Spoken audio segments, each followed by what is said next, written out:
The Cycle of Shadows. In the bustling halls of Westwood High, Emily was the queen bee.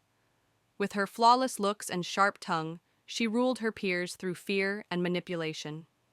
Her favorite target was a quiet, bookish girl named Clara. Clara, with her oversized glasses and shy demeanor, was an easy mark for Emily's cruel jokes and biting comments. One day, as Clara was walking to class, Emily and her entourage blocked her path. "Hey, Clara," Emily sneered. "Did you get lost on your way to the library? Or is that where you bought those clothes?" Laughter erupted around them as Clara's cheeks flushed red. She clutched her books tighter and hurried past, her head down. For weeks, the torment continued. Emily would mock Clara's clothes, her interests, even her voice. Clara endured it in silence, never fighting back, but the pain was evident in her eyes. The turning point. One afternoon, the school held an assembly about bullying. The guest speaker was a former student, now a successful author, who shared her own story of being bullied. As the speaker described the impact of cruel words and actions, Emily felt an unfamiliar pang of guilt.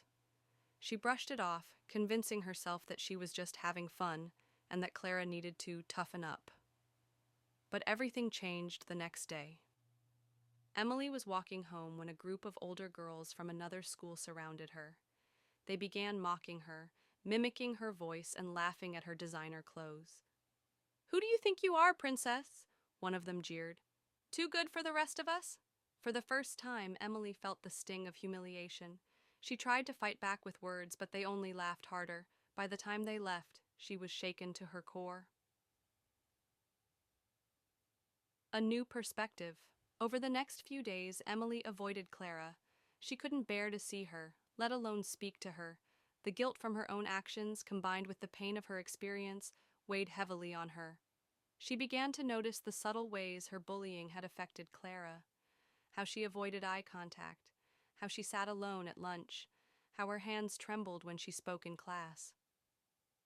One morning, Emily found Clara in the library. Taking a deep breath, she approached her. "Clara," she said softly, "can I talk to you?" Clara looked up, wary. "What do you want?" Emily hesitated, then blurted, "I'm sorry. For everything. I've been awful to you and you didn't deserve it."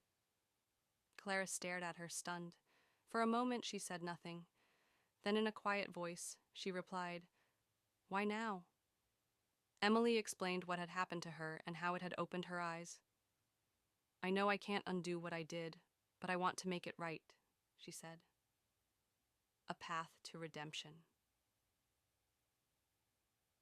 Over time, Emily worked to earn Clara's forgiveness. She stood up for her when others made snide remarks and even encouraged her to join the school's creative writing club, where Clara's talent for storytelling shone. Though it wasn't easy, Clara eventually forgave Emily.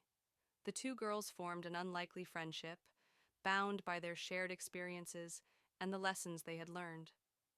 Emily also became an advocate against bullying, using her popularity to spread awareness and promote kindness.